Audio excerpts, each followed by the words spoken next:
Hey guys, welcome to source point. आज हम लोग डिस्कस करेंगे यहाँ पे पीटी 365 जो कि हमारी इकोनॉमी की है। तो काफ़ी टॉपिक यहाँ पे हो चुकी है, हमारी अभी भी बाकी है, तो इसे प्लीज़ आप लोग अच्छे से हर एक लेसन को ज़रूर कवर अप करते रहिए, क्योंकि काफ़ी टॉपिक आपकी कवर हो जाएगी और रिवीजन भी हो जाएगी।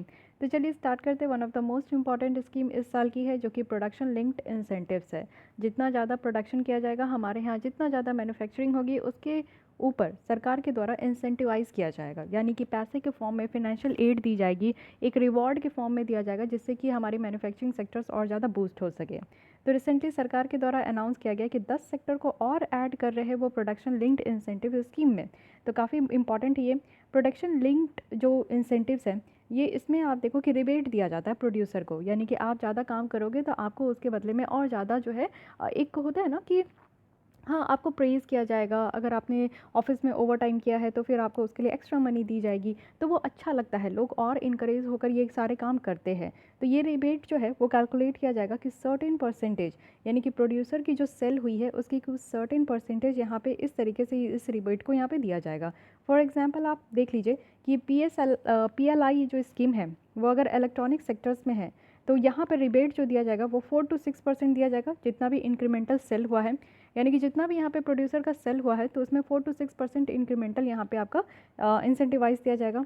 गवर्नमेंट के अनाउंसमेंट और पीएलआई स्कीम अगर इंडिया में देखें तो इससे पहले क्या था कि सेंट्रल के द्वारा यहाँ पे पीएलआई स्कीम को ऑलरेडी मोबाइल मैन्युफैक्चरिंग के लिए, कुछ स्पेसिफाइड इलेक्ट्रॉनिक कंपोनेंट के लिए, क्रिटिकल की स्टार्टिंग मटेरियल्स, ड्रग्स इंटरमीडियरीज और एक्टिव जो फार्मास्यूटिकल इंग्रेडिएंट्स होते हैं जो कि एपीआई है, ये वही एक्टिव फार्मास्यूटिकल इंग्रेडिएंट्स है जो कि यहाँ पे हम लोग चाइना से मंगवाते हैं। तो कोई भी मेडिसिन बनवा मतलब कि उसको मेडिसिन को मैन्युफैक्चर करने के लिए जो भी चीज़ों की ज़रूरत होती है, जितनी भी रॉ मटेरियल्स की ज़रूरत होती है, उसे हम लोग एक्टिव फार्मास्यूटिकल इंग्रेडिएंट कहते हैं। और इसका सबसे बड़ा सप्लायर चाइना है और वो हमें सप्लाई भी करते हैं।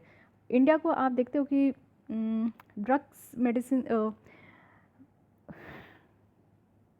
जेनरिक मेडिसिन का हब कहा जाता है।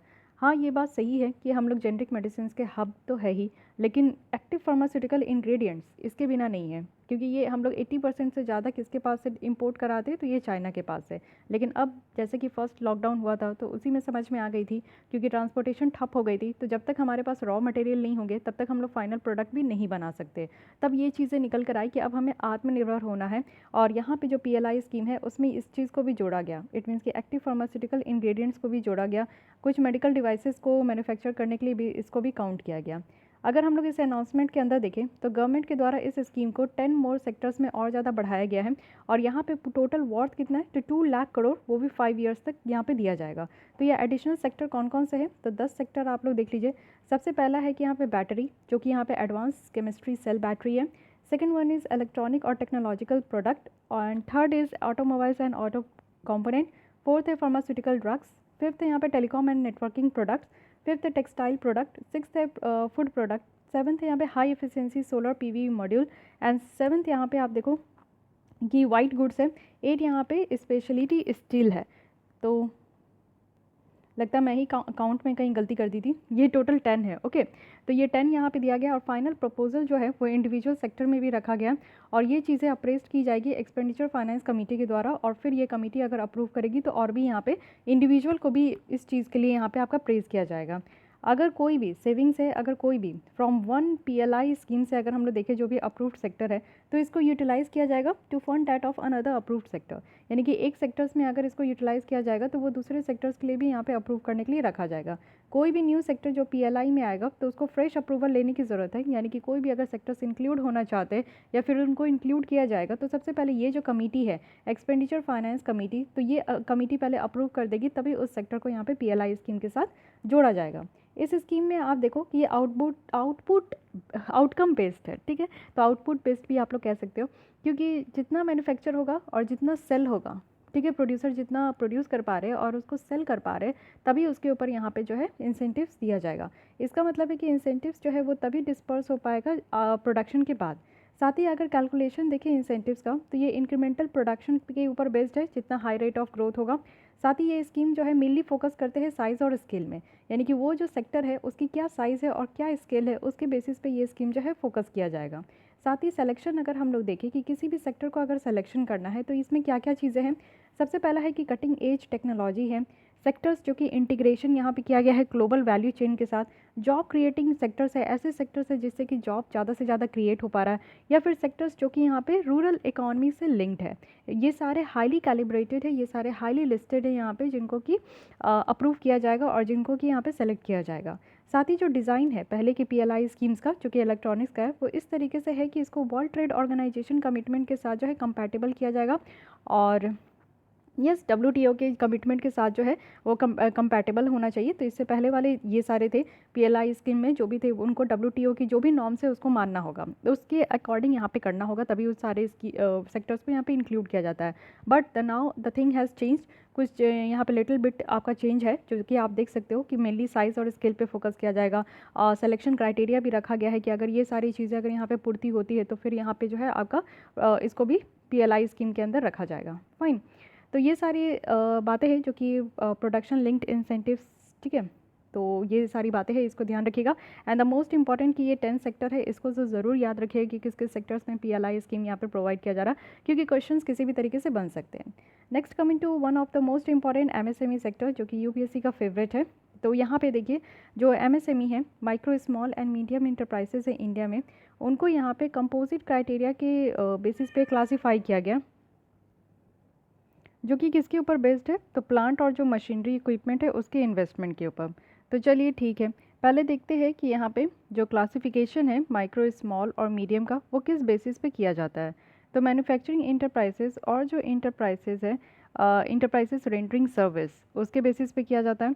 तो देखिए पहले सबसे पहले जो क्लासिफिकेशन होती है वो यहाँ पे स्मॉल माइक्रो मीडियम को, अब हम लोग यहाँ पे समझते हैं कि कितना उनका एक साल में इन्वेस्टमेंट होता है और कितना एनुअल टर्नओवर होता है, उसी की बेसिस पे यह क्लासीफाई किया गया है।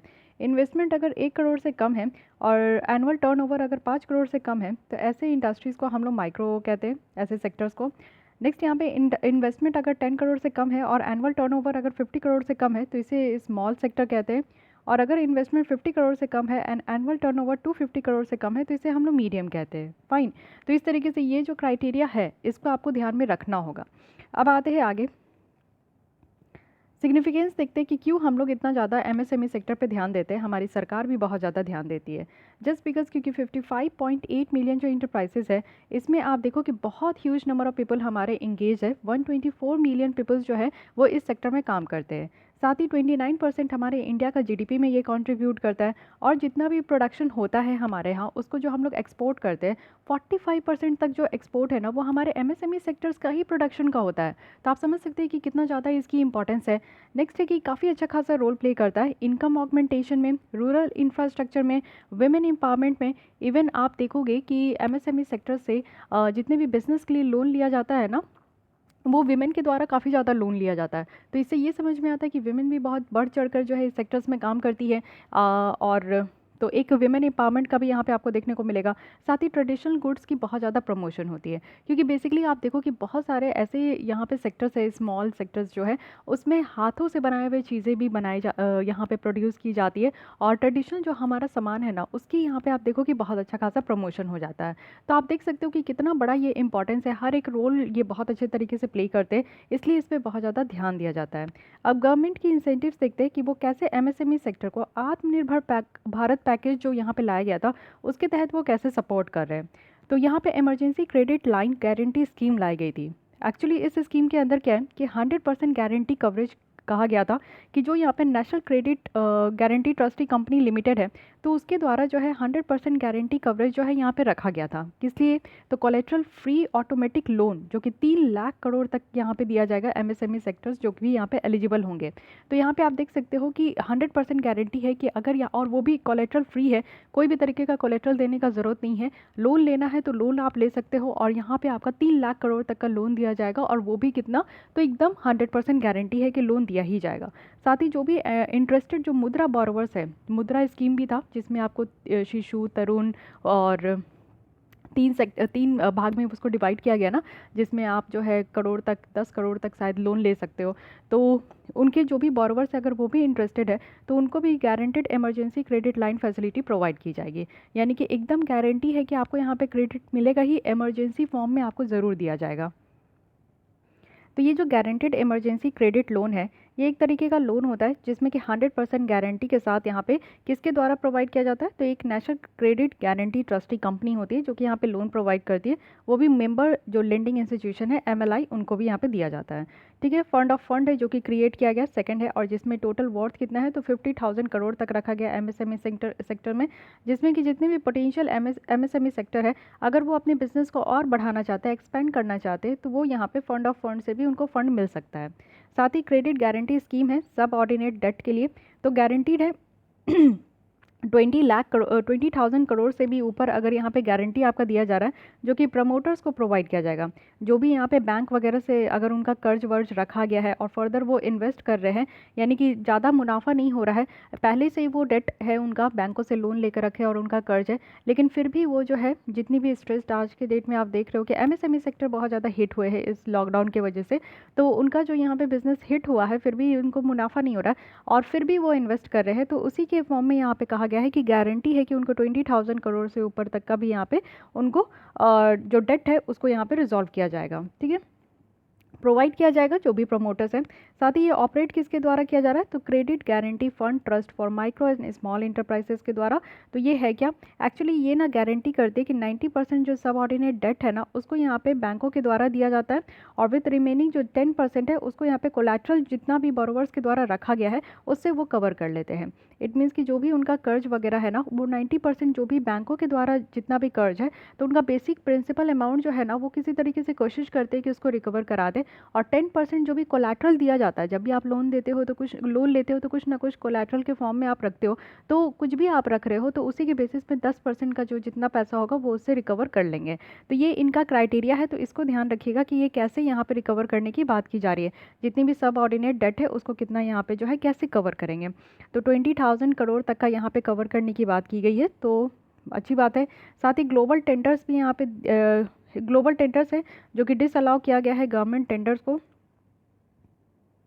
गवर्नमेंट टेंडर्स के लिए यहाँ पे जो ग्लोबल टेंडर्स होते हैं उनको डिसअलाउ कर दिया गया है, यानी कि परमिट नहीं किया जा रहा है, और 200 करोड़ तक का, जिससे कि MSME सेक्टर्स जो है वो गवर्नमेंट प्रोक्योरमेंट प्रोसेस में ज़्यादा से ज़्यादा पार्टिसिपेट करे। यानी कि आप देखो कि बाहर की जो कंपनीज आकर जो प्रोक्योर करती थी जितना भी प्रोडक्शन होता था, तो वो चीज़ों को अब डिसअलाउ कर दिया गया है, और 200 करोड़ तक का लिमिट लगा दिया गया है कि पहले सरकार इसको प्रोक्योर करेंगे, यानी कि जो भी सामान यहाँ से बन के निकल रहा है वो सामान सरकार उसको लेंगे, फिर मार्केट तक उसको पहुँचाएंगे। ये जो काम है वो यहाँ पे सरकार के द्वारा लिया जा रहा है, बाहर के ग्लोबल टेंडर को अभी रोका जा रहा है। साथ ही यहाँ पे ICT बेस्ड सिस्टम है जिसको चैंपियन पोर्टल कहा गया है। तो एटलीस्ट यहाँ पे आप समझो कि ये जो चैंपियन पोर्टल है मिनिस्ट्री ऑफ MSME है जिनके द्वारा लॉन्च किया गया है। अब ये पोर्टल से क्या होगा, ये पोर्टल से आप देखो कि यहाँ पे गाइडेंस प्रोवाइड किया जाएगा जितने भी न्यू बिजनेस अपॉर्चुनिटी है, लॉन्ग रन में जो भी यहाँ पे आपका बिजनेस है, तो नेशनल और इंटरनेशनल चैंपियन बनने के लिए जो है उनको यहाँ पे गाइडेंस दिया जाएगा कि जैसे बिजनेस चलाया जा रहा है तो उसको और कितने बेहतर तरीके से यहाँ पे बिजनेस को रन किया जा सके, जिससे कि उनका जो ये बिज़नेस है ना वो नेशनल और इंटरनेशनल चैंपियन बन सके। तो उसके लिए चैंपियन पोर्टल्स लाया गया है जिसमें सारे इन्फॉर्मेशन होंगे और एक तरीके का MSME सेक्टर्स को यहाँ पे गाइडेंस भी प्रोवाइड किया जाएगा। फाइन, तो आपसे सीधे पूछ लिया जाएगा कि चैंपियन पोर्टल जो है वो किस सेक्टर से बिलोंग करता है, क्या ये आपका रेलवे सेक्टर्स के लिए है, रेलवे के लिए है, या फिर आपका बैंकिंग के लिए है, या फिर आपका स्टॉक मार्केट के लिए है, या फिर आपका यहाँ पे MSME सेक्टर के लिए है। ओके, तो ये तभी आपको हिट करेगा, तभी आपको समझ में आएगा जब आप ये चीज़ें ध्यान में रखोगे कि चैंपियन किस सेक्टर को बनाना है और चैंपियन ऑलरेडी है कौन सा सेक्टर।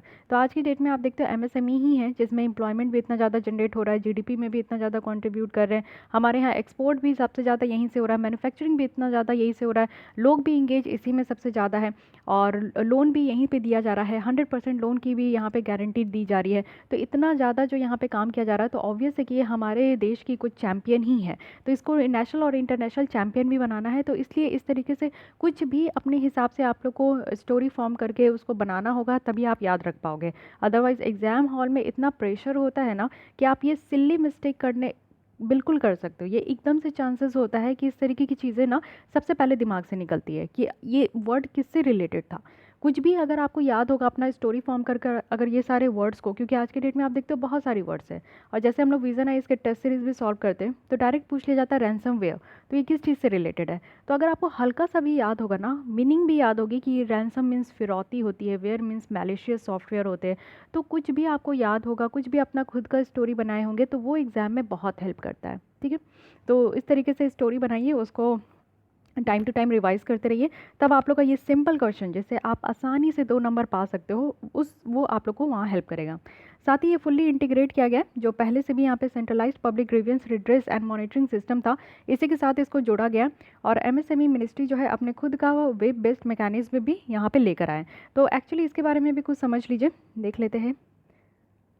नहीं, यहाँ पे नहीं बताया गया, तो मैं आपको बता देती हूँ कि ये सेंट्रलाइज्ड पब्लिक ग्रीवियंस रिड्रेस और मॉनिटरिंग सिस्टम है। एक्चुअली CPGRAM जो है, अगर किसी भी सेक्टर्स में किसी भी लोगों को कोई भी तरीके की परेशानी हो रही है तो ये सेंट्रलाइज्ड है, यानी कि एक ही आपको यहाँ पे आप सिस्टम देखने को मिलेगा जहाँ पे आप को अगर कोई भी तरीके की परेशानी है तो आप यहाँ पे अपनी परेशानियों को रख सकते हैं। यहाँ पे पब्लिक ग्रीवियंस रिड्रेस है, यानी कि आपकी जो भी परेशानियाँ हैं उसको यहाँ पे देखा जाएगा, एड्रेस किया जाएगा, ठीक है, और मॉनिटर भी किया जाएगा time to time. So these are the things, और ये इनिशिएटिव्स है जो कि सरकार के द्वारा किया जा रहा है एमएसएमई सेक्टर्स को और ज़्यादा बूस्टअप करने के लिए। सबसे पहले है emergency credit line guarantee scheme. Second one is की फंड ऑफ फंड क्रिएट किया गया है बस उन सारे एमएसएमई सेक्टर्स को जो कि अपना बिजनेस बढ़ाना चाहते हैं।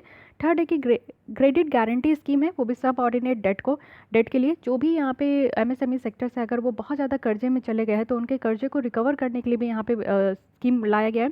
साथ ही ग्लोबल टेंडर को डिसअलाउ किया गया है क्योंकि सरकार की यहाँ पे प्रोक्योरमेंट को ज़्यादा बढ़ाया गया है और लिमिट रखा गया है 200 करोड़ तक। एंड यहाँ पे चैंपियन पोर्टल लाया गया है जिससे कि हमारे जितने भी एमएसएमई सेक्टर्स हैं, जो भी बिजनेस है, उनको चैंपियन बनाना है नेशनल और इंटरनेशनल लेवल पे। फाइन। अब देखिए एमएसएमई जो है ना, इनको आप देखो कि उद्यम जैसा जाना जाता है, एक इंडस्ट्री जैसा। रिसेंटली मिनिस्ट्री ऑफ एमएसएमई जो है वो यहाँ पे कुछ गाइडलाइंस लेकर आए हैं क्लासिफिकेशन करने के लिए, और जो भी एमएसएमई में जितने भी बिजनेस है उसको रजिस्टर करने के लिए। उद्यम रजिस्ट्रेशन जो है वो फाइल किया जाएगा, ऑनलाइन बेस्ड है ये। तो सेल्फ डिक्लेरेशन आपको करना है, कोई भी ज़रूरत नहीं है कि कोई डॉक्यूमेंट को अपलोड करना है, कोई पेपर को अपलोड करना है, या कोई भी सर्टिफिकेट या प्रूफ की ज़रूरत नहीं है इस रजिस्ट्रेशन प्रोसेस में, जो कि आपको ऑनलाइन करना है। बस आपको सेल्फ डिक्लेरेशन करना है कि हाँ आप किस कैटेगरी में आ रहे हो, स्मॉल मीडियम और माइक्रो इंटरप्राइजेस में। तो वो चीज़ें आपको जो है इस पोर्टल में जाकर रजिस्टर करना है, जो कि बहुत ही ज़्यादा इंपॉर्टेंट है, ठीक है। तो उद्यम भी आपको इससे पूछा जाएगा कि किस सेक्टर्स को उद्यम कहा जा रहा है, तो एमएसएमई। इसकी क्या क्राइटेरिया है, यहाँ पे आपका एक स्टेटमेंट होगा कि यहाँ पे आपको ज़रूरत है कि अपलोड कीजिए जो भी डॉक्यूमेंट है, पेपर है, सर्टिफिकेट है, प्रूफ है। तो आपको लगेगा कि हाँ these are the things which is necessary for any registration, any kind of registration. But यही चीज़ें यहाँ पे यूनिक है कि ये सारी चीज़ों की यहाँ पे ज़रूरत नहीं है। तो जो भी नया काम होता है जो कि यूनिक है और आपके एक्सपेक्टेशन से हट के है ना, तो वो सारी चीज़ों पे भी स्टार मार्क कर लिया कीजिए। अब यहाँ पे रिलेटेड न्यूज़ देख लेते हैं। यहाँ पे है Atal new India challenges in applied research and innovation for medium and small enterprises. ये है एनिक अराइज, ये लॉन्च किया गया है। तो ये है क्या, एक्चुअली अटल इनोवेशन मिशन जो है उसके द्वारा एक प्रोग्राम लॉन्च किया गया है जिससे कि हमारे कंट्री में रिसर्च और इनोवेशन ज़्यादा से ज़्यादा प्रमोट हो, कॉम्पिटिटिवनेस होनी चाहिए। हमारे यहाँ जो एमएसएमई सेक्टर्स है ना, आप देखो इसमें जितने सारे बिजनेस है ना, वो उसमें कॉम्पिटिशन है, सब में एक तरीके का कंपटीशन होता है, तभी लोग यहाँ पे और मेहनत करते हैं और कुछ नया आइडिया टेक्निक अप्लाई करने का कोशिश करते हैं जिससे कि वो आगे बढ़े। अब आप जो भी एग्ज़ाम की प्रिपरेशन कर रहे हो उसमें कंपटीशन है, तभी तो आप दिन रात एक करके पढ़ाई कर रहे हो। कंपटीशन नहीं होता और आपको पता होता है कि 10 बच्चे हैं और 10 ही सीट है, तो फिर आप क्यों यहाँ पे पढ़ाई करते हैं, क्यों इतना मेहनत करते हैं, है कि नहीं। जब कंपटीशन जितना ज़्यादा टफ होता है ना, लोग उतना खुद को निखारते हैं, खुद को उतना ज़्यादा जो है कैपेबल बनाने की कोशिश करते हैं। तो वही चीज़ें बिजनेस में भी है, और बिजनेस में जब तक कंपटीशन नहीं होगा, ग्लोबल मार्केट में, इंडियन मार्केट में, डोमेस्टिक मार्केट में जब तक कंपटीशन नहीं होगा, तब तक इकॉनमी ग्रोथ होना मुश्किल है, ठीक है। तो यहाँ पे कॉम्पिटिटिवनेस नेचर को बढ़ाना है, जितने भी इंडियन स्टार्टअप है, जो भी न्यू बिजनेस है, जो भी एमएसएमई है, रिसर्च करना है, इनोवेशन करना है, तो ये सारी चीज़ों को प्रमोट करने के लिए यहाँ पे एनिक अराइज लाया गया है। फाइन। अब यहाँ पे आप देखो कि सपोर्ट दिया जाएगा 50 लाख, वो भी स्पीडी डेवलपमेंट करने के लिए, जो भी टेक्नोलॉजी सॉल्यूशन है।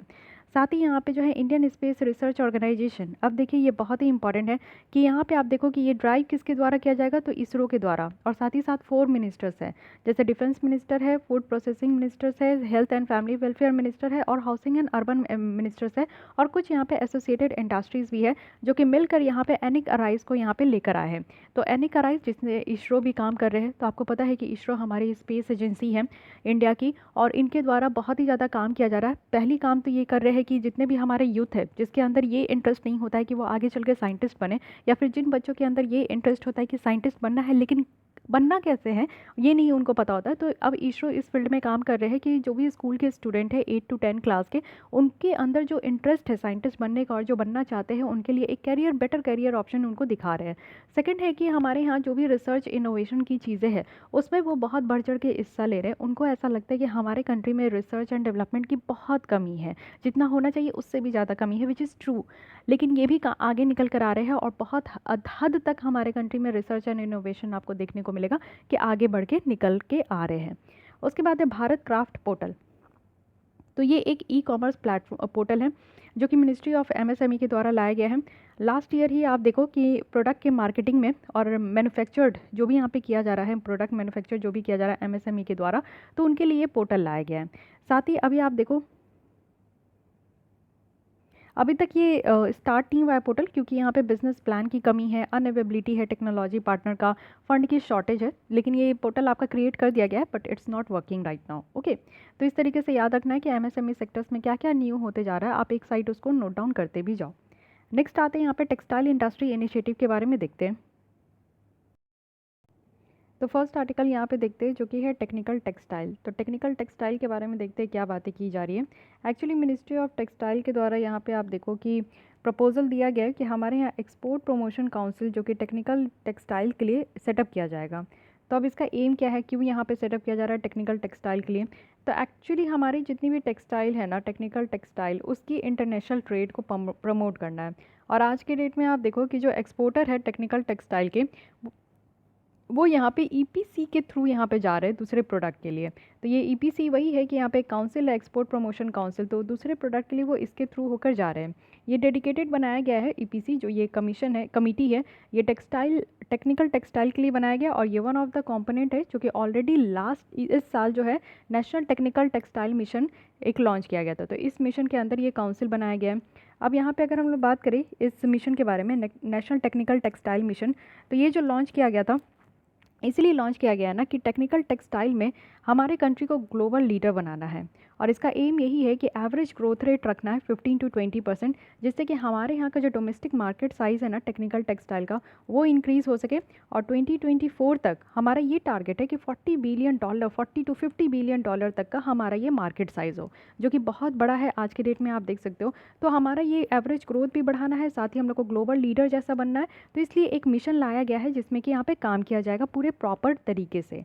टेक्निकल टेक्सटाइल की बात करें तो किस तरीके का टेक्सटाइल होता है? एक्चुअली वो ऐसे टेक्सटाइल मटेरियल्स होते हैं और प्रोडक्ट होते हैं जो कि प्राइमरली टेक्निकल परफॉर्मेंस, उनके जो टेक्निकल परफॉर्मेंस है ना उनके लिए वो मैन्युफैक्चर किया जाता है। और फंक्शनल जो प्रॉपर्टीज़ होते हैं रादर दैन जो एस्थेटिक और डेकोरेटिव कैरेक्टरिस्टिक होते हैं ना, उसके अलावा, नहीं समझे आप, समझिए यहाँ पे। एक्चुअली आप देखो कि जो भी हम लोग इंडिविजुअल जैसे भी है ना, हमारे द्वारा कोई भी टेक्निकल यहाँ पे टेक्सटाइल का यूज़ किया जा रहा है।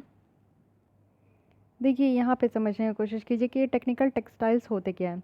तो देखिए जितने भी फाइबर्स और फैब्रिक जो कि यहाँ पे बनाया जाता है, यानी कि उनके परफॉर्मेंस को डेवलप करने के लिए यहाँ पे आपका डेवलप किया जाता है, मीन्स बनाया जाता है, उन सबको, जितने भी फाइबर्स फैब्रिक होते हैं जो कि हमारे बिल्डिंग इंडस्ट्री में यूज़ होते हैं, एग्रीकल्चर इंडस्ट्री में यूज़ होते हैं, मेडिकल इंडस्ट्री में यूज़ होते हैं, ट्रांसपोर्ट इंडस्ट्री में यूज़ होते हैं, आर्म्ड फोर्सेस पुलिस में यूज़ होते हैं, और परफॉर्मेंस स्पोर्ट्स वियर्स में भी यूज़ होते हैं।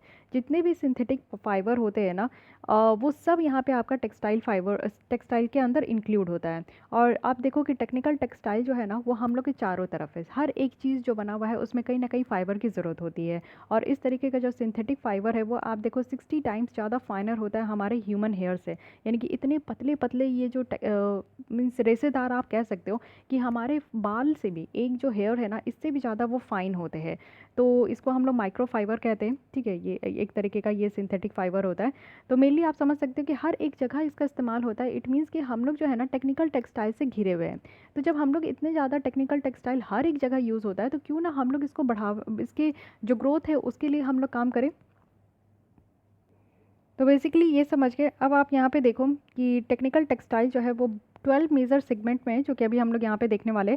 बट टेक्निकल टेक्सटाइल आप देखो कि अप्रॉक्सीमेटली इंडिया का जो टोटल टेक्सटाइल है उसका 13% है। और अगर अपैरल मार्केट का देखें तो ये कंट्रीब्यूट करता है हमारे जीडीपी का कितना, तो 0.7%। तो यहाँ पे हम लोग देखते हैं कि ये जो टेक्सटाइल है उसको 12 मेजर सेगमेंट में डिवाइड किया गया है। तो सबसे पहले आप लोग देख सकते हो कि मेडिटेक में कहाँ कहाँ हम लोग फाइबर का इस्तेमाल करते हैं। तो जो सैनिटरी नैपकिन बनती है उसमें, जो बच्चों की डायपर होती है उसमें, आर्टिफिशियल इम्प्लांट वगैरह, कॉन्टैक्ट लेंस जो आप लगाते हो, मे बी जो भी यूज़ करते हैं, इन सब में ये फाइबर की ज़रूरत होती है। साथ ही अगर हम लोग देखें तो एकोटेक यहाँ कहाँ, तो रिसाइकलिंग में, वेस्ट डिस्पोजल में, इन्वायरमेंटल प्रोटेक्शन में, तो इस एरिया में भी यूज़ होता है। प्रोटेक्ट अगर हम लोग देखें, प्रोटेक, तो प्रोटेक्ट क्या है, जैसे कि आप देखते हो कि बुलेट प्रूफ जैकेट है, तो यहाँ पे भी इस टेक्निकल टेक्सटाइल की ज़रूरत होती है। फायर रिटार्डेंट जो अपैरल है, यानी कि ऐसे कपड़े जो कि आप आग भी लग जाता है तो फिर आपके स्किन को कोई हार्म नहीं होता है। हाई विजिबिलिटी क्लोथिंग है, यानी कि ऐसी आप क्लोथिंग पहन लो कि जिससे कि हाई विजिबिलिटी हो।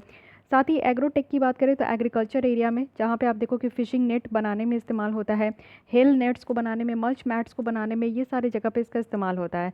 क्लोथ टेक अगर हम लोग देखें तो जिप फास्टनर जो है, जिप जो आपका लगाया जाता है कोई भी कपड़े में, गारमेंट में, और साथ ही साथ अम्ब्रेला क्लॉथ हो गया, शूज़ लेसेस हो गया, जो आप शूज़ की लेस बांधते हो तो उसमें भी आप सोचो कि वो फाइबर है।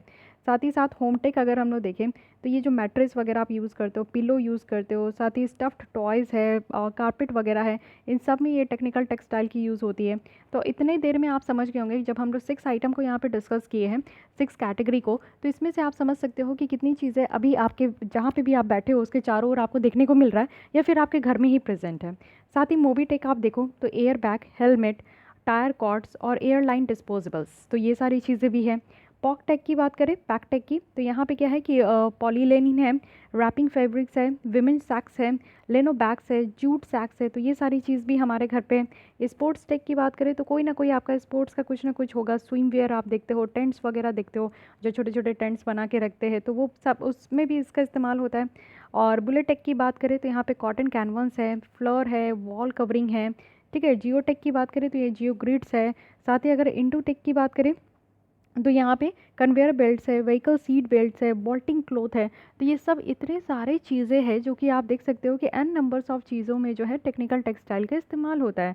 तो इसलिए इसके लिए सरकार के द्वारा नेशनल टेक्निकल टेक्सटाइल मिशन लाया गया है, जिससे कि हमारे यहाँ ये इस टारगेट को ध्यान रखना है कि इसका एम है कि एवरेज ग्रोथ रेट जो है वो 15 to 20% इंक्रीज़ हो, और साथ ही साथ हमारा जो डोमेस्टिक मार्केट साइज़ है वो $40 to 50 बिलियन तक इंक्रीज़ हो। और टारगेट कब तक का है, तो 2024 तक का। तो ये सारी चीज़ें इंपॉर्टेंट है। ओके, अब आते हैं स्टील इंडस्ट्री के बारे में, देखते हैं क्या हाल चाल है। तो गवर्नमेंट के द्वारा आप देखो कि कॉम्प्रिहेंसिव स्टील पॉलिसी लाई जा रही है, जिससे कि आत्मनिर्भर भारत हम लोग बन सके स्टील सेक्टर में। फाइन, बहुत अच्छी बात है। इसका एम यही है कि जो इम्पोर्ट डिपेंडेंसी है हमारी, हम लोग स्टील, हमारे यहाँ काफ़ी अच्छी खासी प्रोडक्शन होती है, लेकिन फिर भी हम लोग स्टील को इम्पोर्ट करते हैं अच्छी क्वालिटी के। तो जो हम लोग इम्पोर्ट करते हैं दूसरे कंट्री से, उसको रोकने के लिए और हमारे डोमेस्टिक जो यहाँ पे प्रोडक्शन है उसको बढ़ावा देने के लिए यहाँ पे अब स्टील इंडस्ट्री पे ज़्यादा से ज़्यादा ध्यान दिया जा रहा है।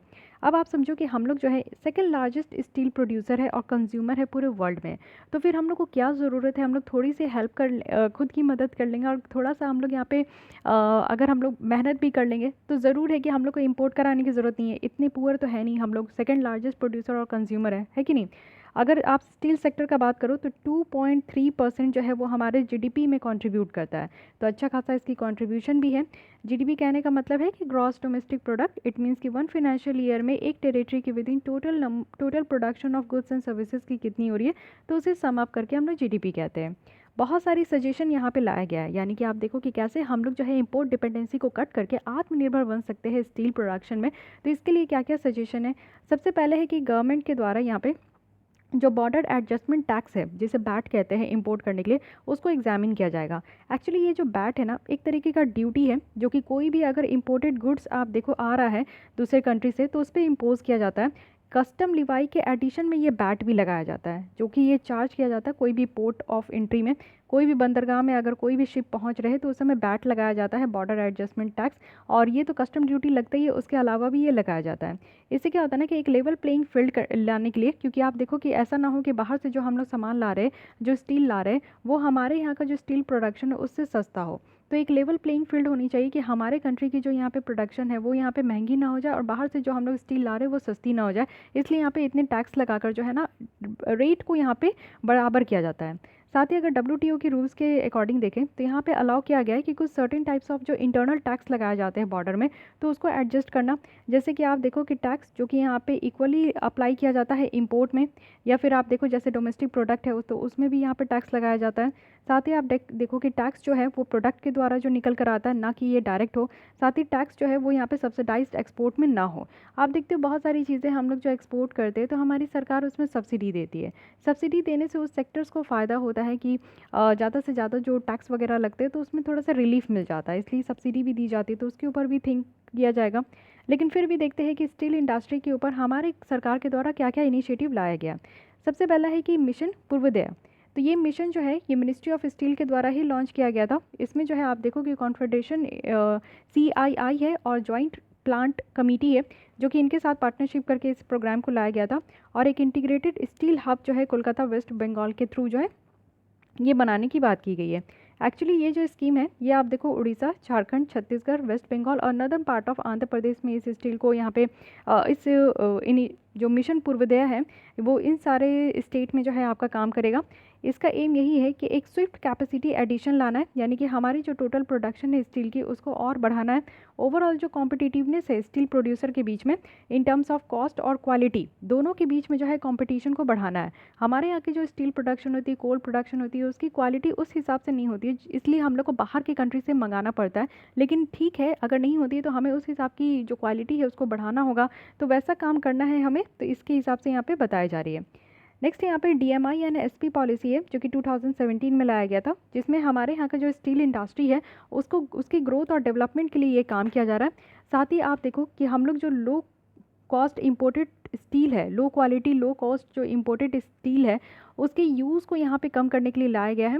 और साथ ही DMI और SP की बात करें तो ये वो आयरन एंड स्टील प्रोडक्ट है जो कि यहाँ पे इंटिटीज़ के द्वारा मैन्युफैक्चर किए जाते हैं। लेकिन हाँ, ये सारे जो इंटिटीज़ है वो इंडिया में ही इस्टेब्लिश्ड होते हैं और इंडिया में ही रजिस्टर्ड होते हैं, यानी कि स्पेशल इकोनॉमिक जोन के अंदर भी इस तरीके की जो इंटिटीज़ है उनको यहाँ पे इस्टेब्लिश किया जाता है, रजिस्टर किया जाता है। तो वही सारे यहाँ पे आपके जो इंटिटीज़ है उनके द्वारा आयरन एंड स्टील प्रोडक्ट जो है वो मैन्युफैक्चर किए जाते हैं। ये एप्लीकेबल है सारे मिनिस्टर्स और डिपार्टमेंट में। साथ ही ये एप्लीकेबल है जो भी स्टील और आयरन प्रोडक्ट की जो सप्लाई हो रही है, जिसमें एस्टिमेटेड वैल्यू कितनी है तो मोर देन 25 करोड़ है। फाइन, तो ये भी एक प्रोजेक्ट लाया गया था 2017 में। इसके बाद जून 2020 में देखें तो एंटी डंपिंग ड्यूटी इम्पोज किया जा रहा था इंपोर्ट में। एंटी डंपिंग क्या है, जैसे आप देखो कि चाइना की जो स्टील है वो बहुत सस्ते दाम की होती है, हमारे डोमेस्टिक जितनी भी प्रोडक्शन होती है हमारे कंट्री में उससे बहुत ज़्यादा सस्ते दाम की होती है और क्वालिटी भी उनकी अच्छी होती है। तो चाइना समटाइम्स क्या करता है ना कि हमारे यहाँ जो है सामान लाकर फेंक देता है, डंप कर देता है, यानी कि एक कचरे जो है ना वो डंप कर देता है और बहुत सस्ते रेट में डंप कर देता है। अगर वैसी चीज़ें हमारे मार्केट में आ गई ना तो आपको पता है कि हमारी जो डोमेस्टिक जितनी भी कंपनी है, जैसे आप देखते हो कि टाटा टिस्को वगैरह है, वो सब बहुत ज़्यादा हिट हो जाएंगे। तो हमारी सरकार क्या करती है ना कि जो चाइना यहाँ पे डंप करके जाता है कचरा, उसके ऊपर एकदम ह्यूज टैक्स लगा दो, इतना टैक्स लगा दो कि हमारी जो डोमेस्टिक स्टील है ना एक्चुअली उसके कॉस्ट से तो उसका ज़्यादा होना चाहिए या तो बराबर होना चाहिए। तो ये काम करने की कोशिश की जा रही थी। तो 2020 में एंटी डंपिंग ड्यूटी जो है इम्पोज किया गया यहाँ पे कुछ स्टील प्रोडक्ट में, जो कि चाइना से इंपोर्ट होकर आ रहे थे, वियतनाम और साउथ कोरिया से इंपोर्ट होकर आ रहे थे। 2017 में क्या हुआ कि नेशनल स्टील पॉलिसी को यहाँ पे लॉन्च किया गया था, जिसका एम है कि इंडिया को स्टील मेकिंग कैपेसिटी बढ़ानी है 300 मिलियन टन्स, वो भी 2030 तक। तो ये भी एक हमारे यहाँ का नेशनल स्टील पॉलिसी है, 2017 में लाया गया था, 2030 तक का टारगेट है और 300 मिलियन टन्स यहाँ पे स्टील मेकिंग कैपेसिटी बढ़ानी है। So these are the initiative जो कि सरकार के द्वारा काफ़ी काम किया गया है कि कैसे हम लोग अपने कंट्री में स्टील इंडस्ट्री को और ज़्यादा बढ़ावा दें। की कॉन्स्टेंट अगर हम लोग देखें कि क्या क्या ऐसी चीज़ें हैं जो कि हमारे यहाँ की स्टील कॉस्ट को अफेक्ट करती है, तो सबसे बड़ी बात है यहाँ पे फाइनेंस, दूसरी है लॉजिस्टिक और इंफ्रास्ट्रक्चर, थर्ड है यहाँ पे पावर, फोर्थ है टैक्सेस ड्यूटीज़ और इंपोर्ट ड्यूटीज़, साथ ही क्लीन एनर्जी सेस। तो सेस लगाया जाता है, व्हाट इज़ सेस?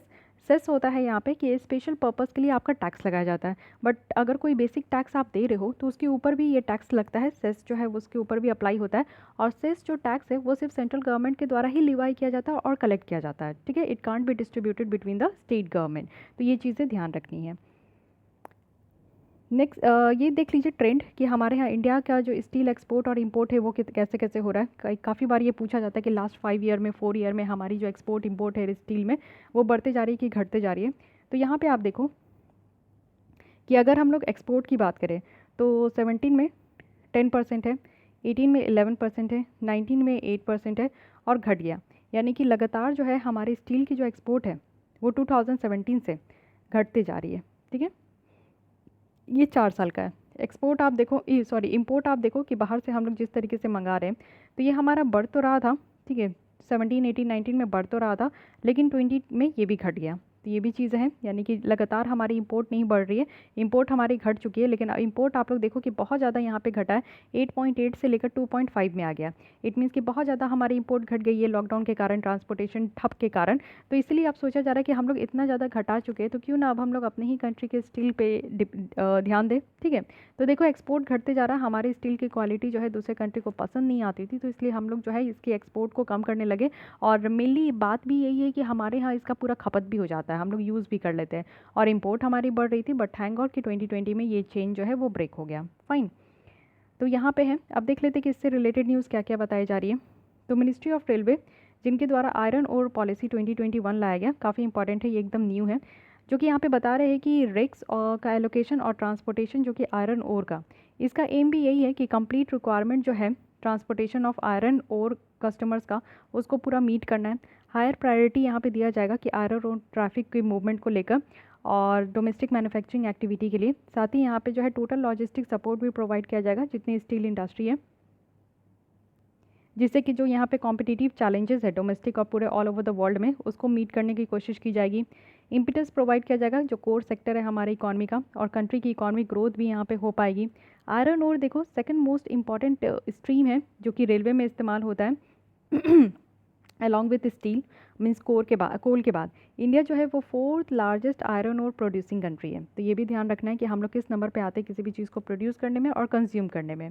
इससे पहले अगर हम लोग देखें तो फ्रेट इक्वलाइजेशन पॉलिसी लाया गया था बहुत पहले 1952 में, तो इसके बारे में जान लीजिए थोड़ा सा, क्योंकि अब ये बातें आ चुकी है तो मे भी पूछा जा सके। तो ये क्या होता है ना कि लॉन्ग डिस्टेंस जो ट्रांसपोर्टेशन होता था, बहुत दूर दूर तक जो आयरन, स्टील, सीमेंट और बहुत सारे मिनरल्स जो है वो जब यहाँ पे ट्रांसपोर्ट होते थे ना, तो उसके ऊपर इस तरीके का टैक्स लगाया जाता था, लेकिन फिर आप देखो कि सेंट्रल गवर्नमेंट के द्वारा इसको सब्सिडाइज भी किया जाता था। यानी कि यहाँ पे टैक्स तो लगाया जा रहा है कि लेकिन फिर भी सेंट्रल गवर्नमेंट के द्वारा थोड़ा छूट दिया जाता था लॉन्ग डिस्टेंस में। अगर एक जगह से मान लीजिए कन्याकुमारी से लेकर जम्मू कश्मीर तक यहाँ पे लेकर जाया जा रहा है जो आयरन है, स्टील है या सीमेंट है या कोई भी ऐसे मिनरल है, खनिज है, तो उन सब के ऊपर जो है इस तरीके का टैक्स लगाया जाता था, जिसको फ्रेट इक्वलाइजेशन पॉलिसी कहा जा रहा है। फाइन, ये जो पॉलिसी है इससे क्या हो रहा था कि रीडिस्ट्रीब्यूट होते थे नेचुरल रिसोर्सेज, तो यहाँ पे इक्वल एक्सेस मिलता था हर एक लोगों को। तो आप देखो कि कुछ कुछ मिनरल्स जो है, जैसे आप झारखंड की बात कर लो तो यहाँ पे क्या होता है कि बहुत ज़्यादा कोयले वगैरह मिलते हैं, और वेनेडियम की बात कर लो तो कनाडा में बहुत ज़्यादा मिलते हैं। साथ ही साथ बहुत सारे ऐसे मीन्स जो मिनरल्स है ना वो कहीं कहीं पे मिलते हैं, तो इसकी ट्रांसपोर्टेशन की जाती है। तो मान लीजिए कि हर एक जगह ऐसे ट्रांसपोर्टेशन किया जाएगा, तो इससे क्या होगा कि पूरे ऑल ओवर द इंडिया में जो है ये अवेलेबल हो पाएंगे। ठीक है, तो ये सारी बातें देख लीजिए, यहाँ पे मैप में दिया गया है, मिनरल मैप इसे कहा जा रहा है कि कहाँ कहाँ से कौन कौन से मेटल यहाँ पे मिलते हैं। तो अगर हम लोग बात करें गोल्ड की, तो गोल्ड काफ़ी इंपॉर्टेंट है, तो इसके बारे में देख लीजिए। थोड़ा बहुत झारखंड बिहार के बॉर्डर में दिखाया जा रहा है, मध्य प्रदेश में दिखाया जा रहा है, कर्नाटक में तो होते ही है गोल्ड की यहाँ पे खदान होते हैं, है कि नहीं। लीड जिंक आप देख सकते हो कि हर एक जगह पाया जाता है, यूपी हो गया, उत्तराखंड हो गया, राजस्थान, गुजरात, महाराष्ट्र, तेलंगाना, उड़ीसा, मेघालय, सिक्किम, ये सब है। उसके बाद बॉक्साइट की बात करें तो ये भी हमारे ऑल ओवर द इंडिया में पाए जाते हैं। आयरन की बात करूँ तो आयरन भी पाया जाता है, ये राजस्थान हो गया, यूपी हो गया, महाराष्ट्र हो गया, गोवा हो गया, उड़ीसा, छत्तीसगढ़, झारखंड, ओके, ये तेलंगाना, कर्नाटक, आंध्र प्रदेश, तो लगभग लगभग और सब जगह पाए जाते हैं, लेकिन कुछ जगह में नहीं, जैसे नॉर्थ ईस्ट में आपका आयरन नहीं पाया जाता है, तो इसलिए ये डिस्ट्रीब्यूट होने से जो है ना बेटर होता है। तो आते हैं नेक्स्ट टॉपिक में, जो कि है सोलर मैन्युफैक्चरिंग इन इंडिया। तो देख लेते हैं यहाँ पे क्या बातें की जा रही हैं। एक्चुअली आप देखो रिसेंटली इंडिया के द्वारा ये प्रपोजल एक्सेप्ट किया गया है कि जो गीगावाट है 10 गीगावाट तक का सोलर इक्विपमेंट मैन्युफैक्चरिंग कैपेसिटी को सेटअप किया जाएगा। तो चलिए अच्छी बात है, लेकिन अभी हम लोग रिसेंट देख लेते हैं कि प्रेजेंट कैपेसिटी क्या है सोलर मैन्युफैक्चरिंग को लेकर।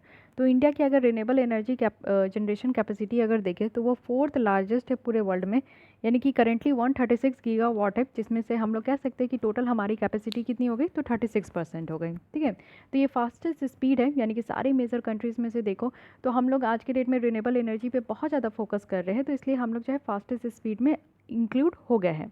आज के डेट में अगर हम लोग अपने कंट्री में देखें तो एनुअल जो सोलर मॉड्यूल मैन्युफैक्चरिंग कैपेसिटी है वो 9 गीगावाट है और 3 गीगावाट जो है वो हमारा सोलर सेल प्रोडक्शन कैपेसिटी है।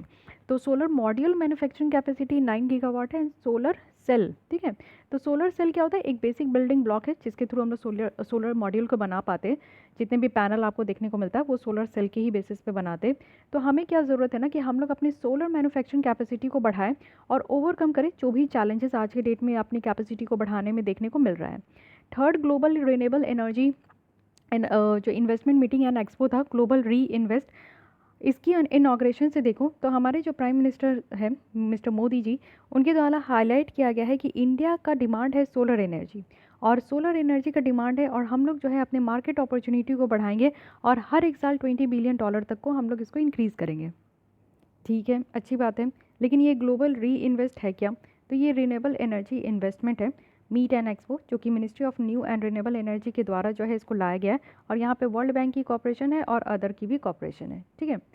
तो आई थिंक कि मैं यहाँ पे क्वेश्चन आंसर डिस्कस नहीं की हूँ ना स्टार्टिंग से, देखो मैं वो भी भूल गई। कोई बात नहीं, इस टॉपिक को डिस्कस करने के बाद हम लोग क्वेश्चन आंसर डिस्कस कर लेंगे, ठीक है। चलिए मेन टेक्नोलॉजीज़ देखते हैं जो कि हमारे सोलर एनर्जी को हार्नेस करने के लिए यूटिलाइज़ किया जा रहा है। तो दो टेक्नोलॉजी, एक तो है solar photovoltaic and second one is concentrating solar power.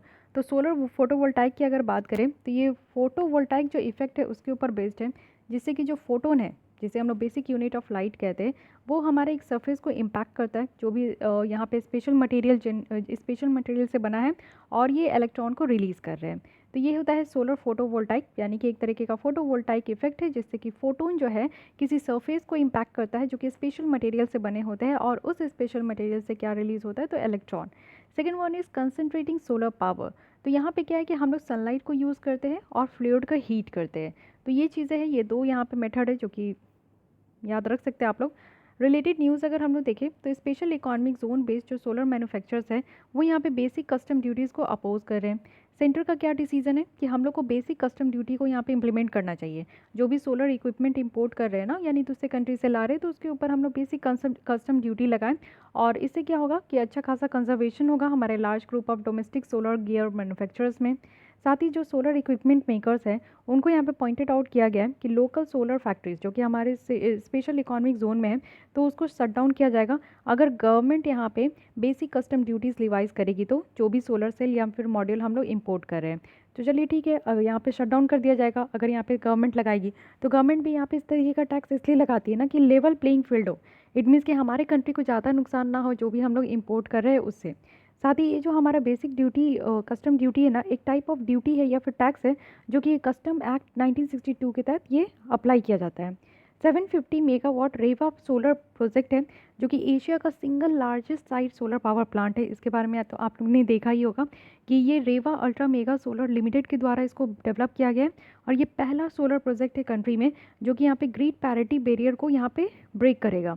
यानी कि आप लोग देखते हो कि जो बहुत सारे ग्रिड्स की प्रॉब्लम अराइज हो जाती है जिसके कारण जो है इलेक्ट्रिसिटी नहीं पहुंच पाता है, तो ये जो ग्रिड पैरिटी है ना, ग्रिड पैरिटी है, ये इस तरीके की जो बैरियर है इसको ये ख़त्म करेगा। ग्रिड पैरिटी कब होता है? जब ऑल्टरनेटिव एनर्जी जैसे हमारा सोलर हो गया, इसकी कॉस्ट क्या है, लेस है, इक्वल है, या फिर इलेक्ट्रिसिटी जो कि कन्वेंशनल एनर्जी यानी कि कोल का इस्तेमाल करके जो जनरेट हो रहा है, तो कोई भी अल्टरनेटिव एनर्जी अगर आ जाता है तो उसको ग्रिड पैरिटी कहते हैं। यानी कि इस तरीके का जो इलेक्ट्रिसिटी नहीं पहुँच पा रहा है कोल का इस्तेमाल करके, तो हम लोग यहाँ पे सनलाइट को इस्तेमाल करके सोलर एनर्जी प्रोड्यूस कर रहे हैं, जिससे क्या हो रहा है कि इलेक्ट्रिसिटी अब हम लोग पहुँचा पाएंगे ग्रिड की हेल्प से। इंडिया में अगर हम लोग देखें तो एनुअल जो सोलर सेल मैन्युफैक्चरिंग कैपेसिटी है वो 4 गीगावाट तक है, लेकिन एवरेज अगर एनुअल डिमांड देखें तो कितना है हमारा 10 to 15 गीगावाट। तो इसके कंपैरिजन में हम लोग बहुत कम ही यहाँ पे जो है मैन्युफैक्चर कर पा रहे हैं, तो इसलिए हम लोग को अपनी कैपेसिटी बढ़ाने की सख्त ज़रूरत है, ठीक है। तो आइए पहले क्वेश्चन आंसर देख लेते हैं, फिर की कॉन्सेप्ट देखेंगे, इंटिटीज़ देखेंगे, या फिर पहले इसी ही देख लेते। चलिए इसी ही देख लेते, फिर हम लोग क्वेश्चन आंसर के साथ एंड कर लेंगे।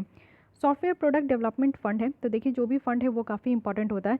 ये सॉफ्टवेयर को यहाँ पे डेवलप करने के लिए इस तरीके का फ़ंड बनाया गया है। तो ये मीटी है, मीटी के द्वारा इस तरीके का फ़ंड बनाया गया है जिसका एम यही है कि जो कैपिटल है, डोमेस्टिक कैपिटल है, उसको डिप्लॉय करना इंडिया के सॉफ्टवेयर प्रोडक्ट इकोसिस्टम में, ठीक है। और ये जो 2 मंथ का लॉकडाउन हुआ है ना, उसके बाद ही ये जो फंड है ना, ये पहली बार अनाउंस किया गया था 2019 में national policy on software product के तहत, ठीक है। इसमें टोटल कितने मनी रखे गए, तो 5000 करोड़ से लेकर यहाँ पे आपका 1000 करोड़ भी है, गवर्नमेंट के साथ इसको रखा गया है। और साथ ही साथ जितनी भी रिस्क कैपिटल है वहाँ पे प्रोवाइड किया जाएगा, और मार्केट जो भी रेडी होते हैं सॉफ्टवेयर प्रोडक्ट के साथ उनको यहाँ पे जो भी फंड की ज़रूरत है उनको प्रोवाइड किया जाएगा। 5 मिशन है यहाँ पे जो 2019 के तहत ये आपका लाया गया था, national policy on software product. तो इसका एम है कि 10 फोल्ड इंक्रीज़ करना है, यानी कि 10 टाइम्स इंक्रीज़ करना है जो हमारा सॉफ्टवेयर प्रोडक्ट मार्केट है 2025 तक। साथ ही जो 10,000 टेक्नोलॉजी स्टार्टअप है उसे नर्चर करना है। साथ ही यहाँ पे टैलेंट पूल लेकर आना है सॉफ्टवेयर प्रोडक्ट इंडस्ट्री को लेकर, और नेशनल सॉफ्टवेयर जो प्रोडक्ट मिशन है उसको भी सेटअप किया जाएगा। साथ ही यहाँ पे इनोवेशन ड्रिवन इकोसिस्टम बनाने की बात की जाएगी, जिससे कि हमारे यहाँ सॉफ्टवेयर प्रोडक्ट और ज़्यादा से ज़्यादा डेवलप हो सके। नेक्स्ट है यहाँ पे नेशनल प्रोडक्टिविटी काउंसिल। तो एक्चुअली ये काउंसिल ऑटोनोमस ऑर्गेनाइजेशन है जो कि department for promotion of industry and internal trade के अंदर काम करते हैं, और ये ministry of commerce and industry है। ये ट्राईपार्टाइट नॉन प्रॉफिट ऑर्गेनाइजेशन है, 3 पार्टी यहाँ पे इंक्लूड है, गवर्नमेंट, एम्प्लॉय और वर्कर ऑर्गेनाइजेशन। ठीक है।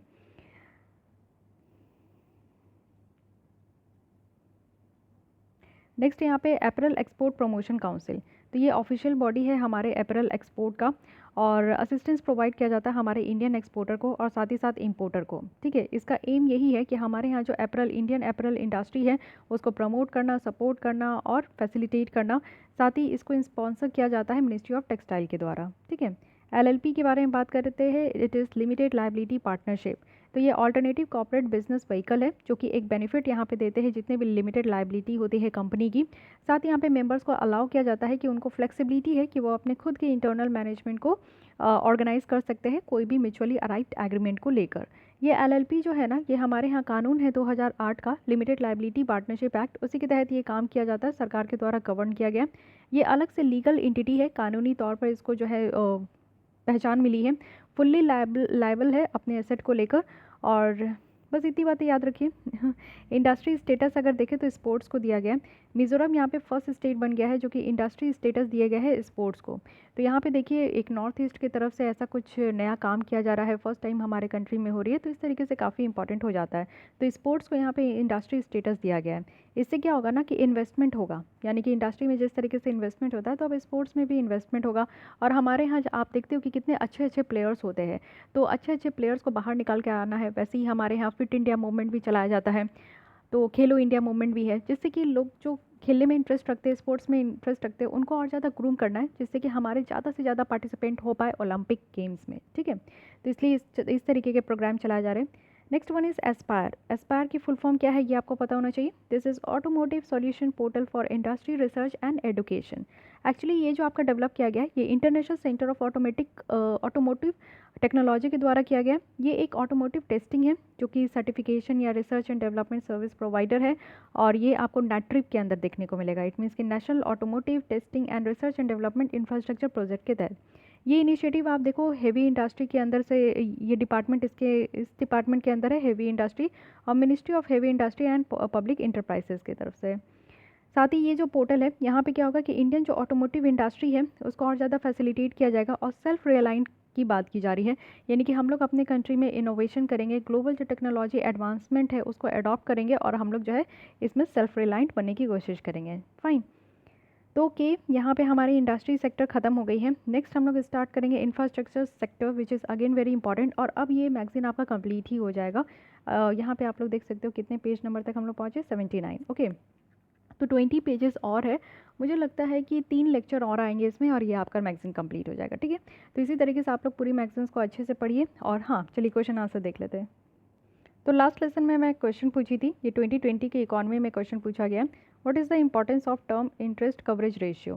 ठीक है। तो फर्स्ट है कि ये हेल्प करते हैं कि जिससे प्रेजेंट रिस्क अगर फर्म की है उसको समझने में, जिसको कि बैंक यहाँ पे लोन दे रहे हैं। सेकेंड है कि ये हेल्प करते हैं कि क्या रिस्क होगा अगर इस तरीके के फर्म को बैंक के द्वारा लोन दे दिया जाएगा। तो दोनों स्टेटमेंट में कहीं से भी कोई डाउट नहीं लग रहा है, तो फर्स्ट एंड सेकंड तो करेक्ट है, तो 2 ऑप्शन आपका चला गया। थर्ड में आप देखिए कि कहा जा रहा है कि जो बोरोइंग फर्म्स की अगर हम लोग level of interest coverage ratio अगर हायर है तो वर्स होगा इनकी एबिलिटी कि वो अपने डेट को वापस से वो जो है रिपे कर पाएंगे।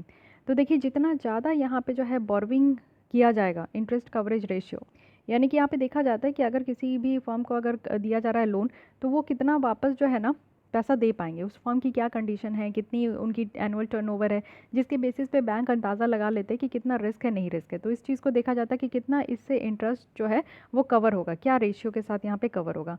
तो देखिए जितना ज़्यादा बोरोविंग अगर यहाँ पे लिया जा रहा है ना, उतना ही अच्छा यहाँ पे एबिलिटी होता है कि वो अपने डेट को जो है वापस से यहाँ पे कर सके, पे कर सके। तो वर्स कंडीशन नहीं होता है, ये सही ही होता है। तो इसलिए थर्ड स्टेटमेंट यहाँ पे गलत हो गया, तो ए यहाँ पे ऑप्शन सही है। फाइन।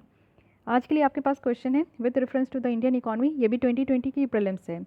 4 स्टेटमेंट आपको करेक्ट बताना है। फर्स्ट है कि कमर्शियल पेपर एक short term unsecured promissory note है।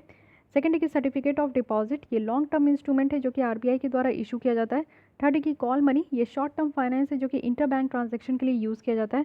फोर्थ है कि जीरो कूपन बॉन्ड ये भी आपका interest bearing short term bond है जो कि यहाँ पे शेड्यूल कमर्शियल बैंक के द्वारा इसको इशू किया जाता है कॉर्पोरेशंस को। तो ये बताना है कि करेक्ट कौन सा। अब यहाँ पे देखिए चारों स्टेटमेंट करेक्ट नहीं है and this is the question जिसे मैं जैकपॉट क्वेश्चन कहती हूँ। ठीक है, तो नेक्स्ट लेसन में बताऊँगी कि इस तरीके के क्वेश्चन को कैसे आपको सॉल्व करना चाहिए, क्योंकि अगर आप PD 365 मेरी इकॉनमी स्टार्टिंग से देख रहे हो ना, तो इसका क्वेश्चन का आंसर आप लोग ज़रूर दे दोगे, क्योंकि यहाँ पे हम लोग कमर्शियल पेपर के बारे में देखिए, जीरो कूपन बॉन्ड, इसके बारे में शायद मैं मंथली मैगजीन में डिस्कस की हूँ, है ना। एक और क्वेश्चन यहाँ पे ले लीजिए, with reference to the foreign direct investment in India, इनमें से कौन से फॉलोइंग है जिसको मेजर कैरेक्टरिस्टिक कंसीडर किया जा रहा है। एक तरीके का इन्वेस्टमेंट है जो कि कैपिटल इंस्ट्रूमेंट के थ्रू हो रहा है, स्पेशली इसेंशियली है लिस्टेड कंपनी होनी चाहिए।